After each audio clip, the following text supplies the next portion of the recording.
Na aula de hoje falaremos sobre divisão com números decimais, visto que nós já trabalhamos com a adição, subtração, a multiplicação, chegou a vez da nossa divisão. Então acompanhem comigo no capítulo 5, tá? Módulo 64 ao 66 do grupo 4. Bom, pessoal, primeira coisa para a gente falar sobre a divisão com números decimais e para que a gente tenha mais clareza, a gente tem que retomar duas ideias, pessoal. A primeira delas é o conceito de fração decimal e a outra, pessoal, é entender que toda divisão pode ser escrita na forma de uma fração. Mas, primeiramente, o que é uma fração decimal mesmo, pessoal?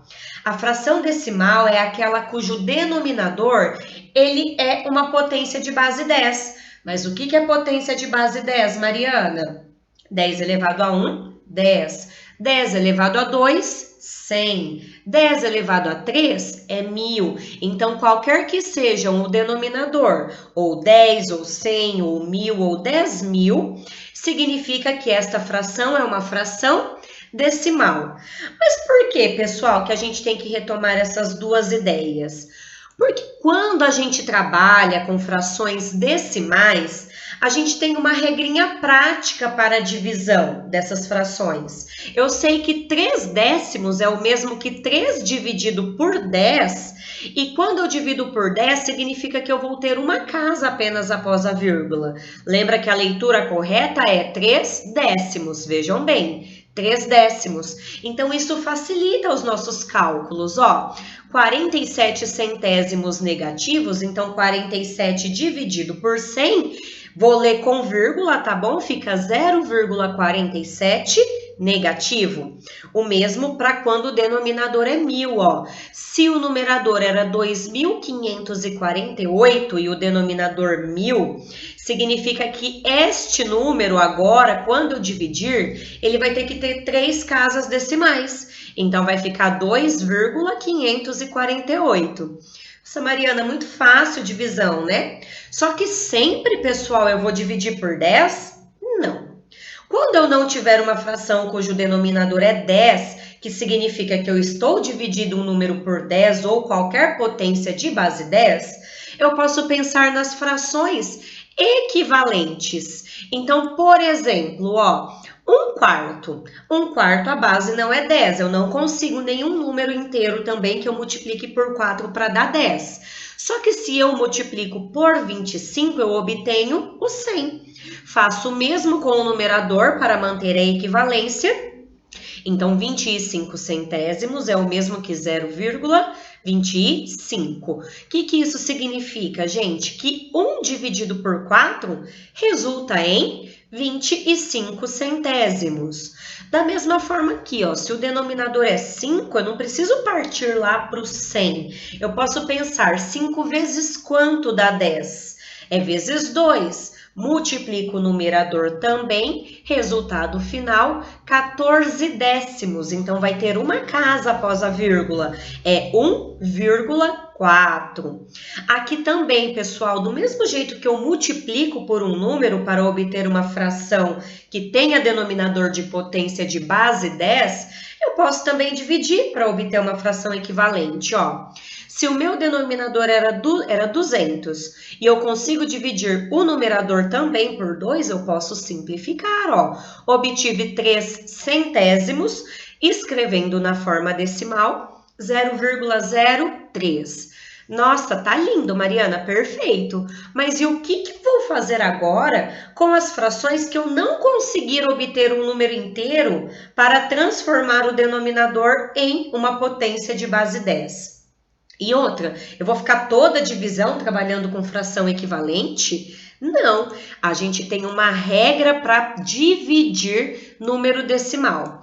E a primeira coisa que a gente tem que saber, pessoal, é que uma fração, ela sempre indica uma divisão entre numerador pelo denominador. Sempre o de cima dividido pelo de baixo. O que isso significa?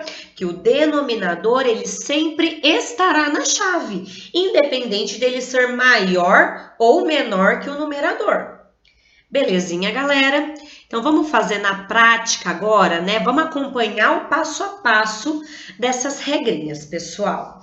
Primeira coisa, 1/3. Nós já vimos, nós já sabemos que a fração representa a divisão. 1/3 é o mesmo, então, que 1 dividido por 3. 1 do lado de fora, ou seja, o 1 é o dividendo e o 3 é o divisor. Beleza. Como que eu divido uma coisa para 3 pessoas? Não vai dar uma parte inteira, concordam? O que eu terei que fazer para começar a minha conta inicialmente?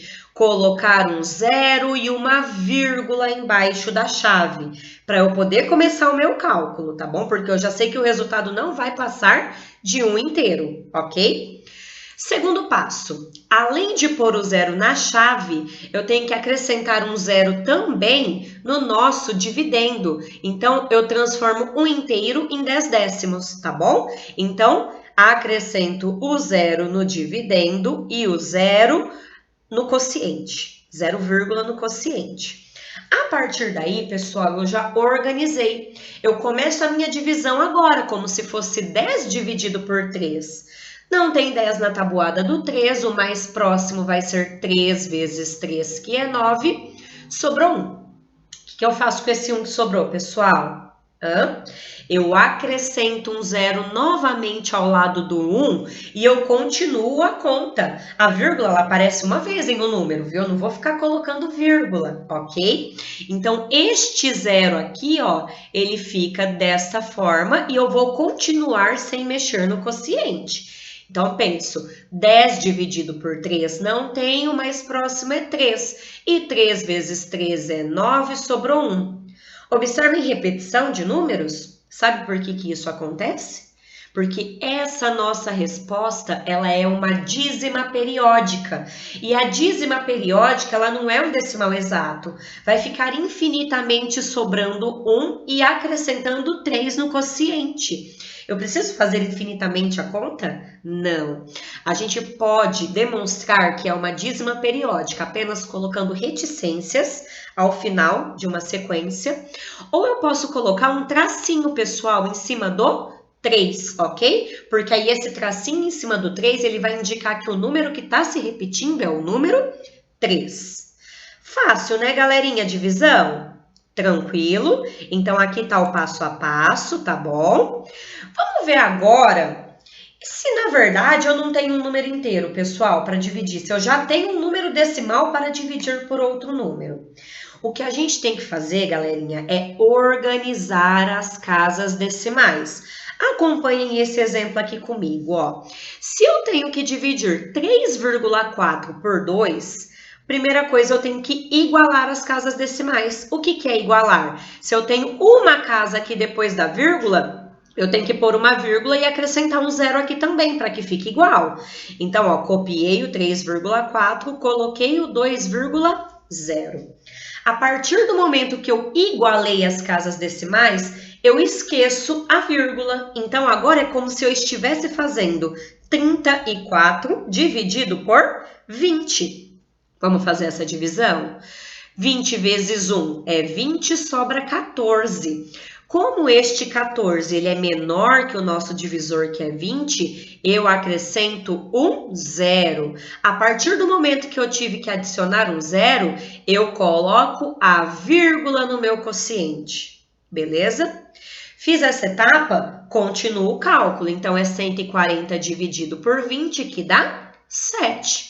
Tirei 140, o resto ficou, então, 0. Ou seja, quando a gente tem que dividir números decimais ou por um número inteiro ou que fosse outro número decimal, inicialmente iguala as casas decimais.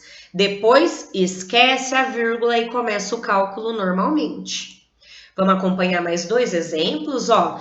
Vejam comigo. 5,2 e aqui é apenas 2. Igualo as casas, então eu coloquei a vírgula e o 0. Feito isso, tchau, vírgula. Então ficou 52 dividido por 20, ok? Divido normalmente, gente, ó, 2 vezes 20 dá 40, subtrair de 52 sobrou 12, 12 é menor que o 20. Qual é a outra regra? Acrescenta um zero e a vírgula. Mariana, sobe zero aqui? Não, apenas a vírgula. Mas Mariana, eu aprendi que tinha que subir um zero. Quando eu tenho que subir esse zero? Pessoal, a gente só coloca a vírgula e mais um zero se porventura 120 continuasse menor que o divisor, ok? Aí eu teria que fazer a mesma etapa 2 vezes, por isso que colocaria a vírgula e o zero.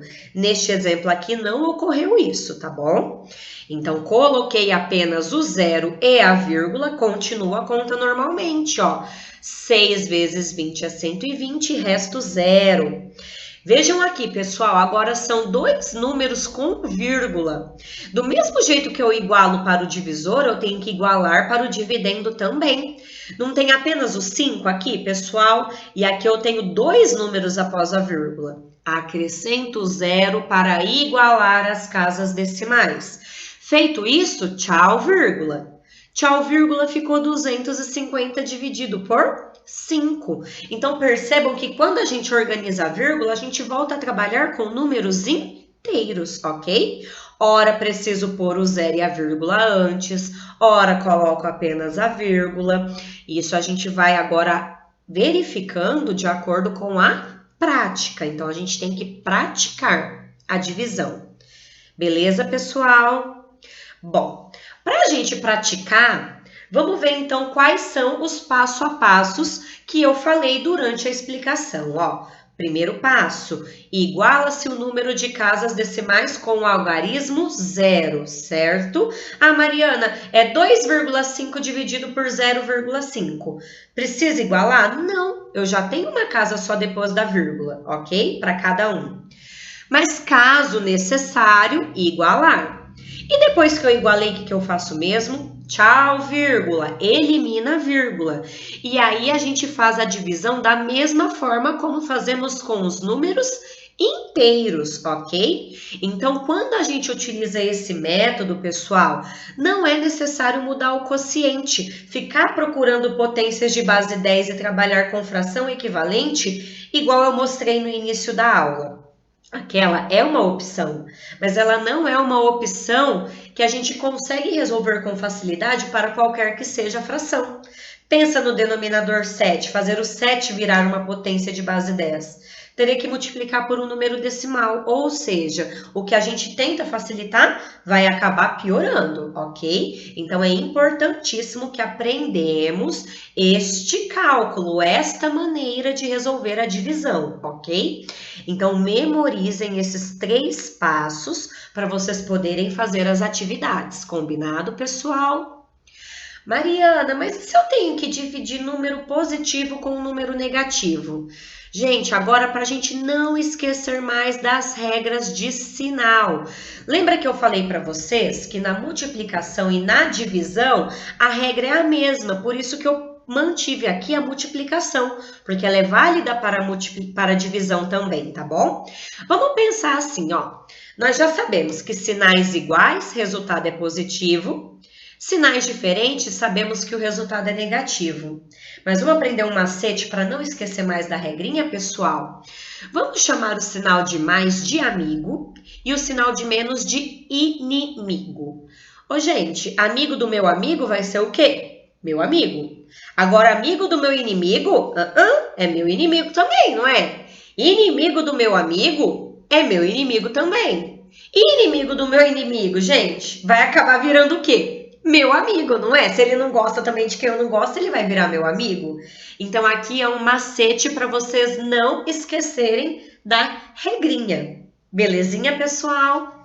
Bom, então agora vamos verificar, pessoal. Como eu falei no início, né, da aula, quando a gente vai dividir por 10, por 100, por 1000, que são números decimais, né? A gente não precisa montar a conta do jeito que eu fiz ali, não. Ah, vírgula, iguala, tudo bonitinho, né? Não, a gente tem um macete também para dividir por 10, por 100 ou por 1000. Qual é o macete? deslocar a vírgula o número de vezes igual ao número de zeros para a esquerda. Como assim, Mariana? Um número dividido por 10, a vírgula, por mais que ela não apareça, ela está aqui escondidinha. Se é por 10, eu desloco uma casa para a esquerda. Desloquei, ficou 23,4. Mágica. 1023%. O que isso significa? Que eu vou deslocar duas casas decimais para a esquerda. Ó, a vírgula vai vir para cá, ou seja, 10,23. Mas, Mariane, se a vírgula agora já está aqui, o que eu faço com essa vírgula? É sempre para a esquerda que ela vai andar, não é? Então, o que acontece? Se eu dividir por 10, ela vem aqui, ó. Mariana, mas vai ficar vírgula sem nada na frente? Claro que não. Se não sobrou nada na frente, a gente acrescenta um zero. Ou seja, 0,012. Vejam que a vírgula deslocou apenas uma casa. E agora, 23.761 dividido por 10.000, esta vírgula tem que deslocar 4 casas para a esquerda. Então, vejam bem, ó, ela está escondidinha após o 1, então 1, 2, 3, 4, ela vai vir antes do 3. Então, não se esqueçam desse macete também para quando a gente divide por 10, por 100, por 1000, ok? Igualzinho eu falei no comecinho da aula, só que no começo da aula eu usei o exemplo com fração. No meio da aula, a gente relembrou que toda fração representa uma divisão. Então, aqui, ó, tá na forma de fração, mas poderia estar escrito 234 décimos. É a mesma coisa, divisão e fração. Belezinha, pessoal? Bom, então agora vamos praticar um pouquinho, né? Eu quero que vocês façam da página 105 até a página 107 apenas do exercício 1 ao 8, pessoal. Por que não todos? Porque leva um pouquinho mais de tempo, né, a divisão. Façam com atenção, tá bom, pessoal? E logo mais a gente se encontra para estar tirando todas as dúvidas, ok? Beijo e até já já!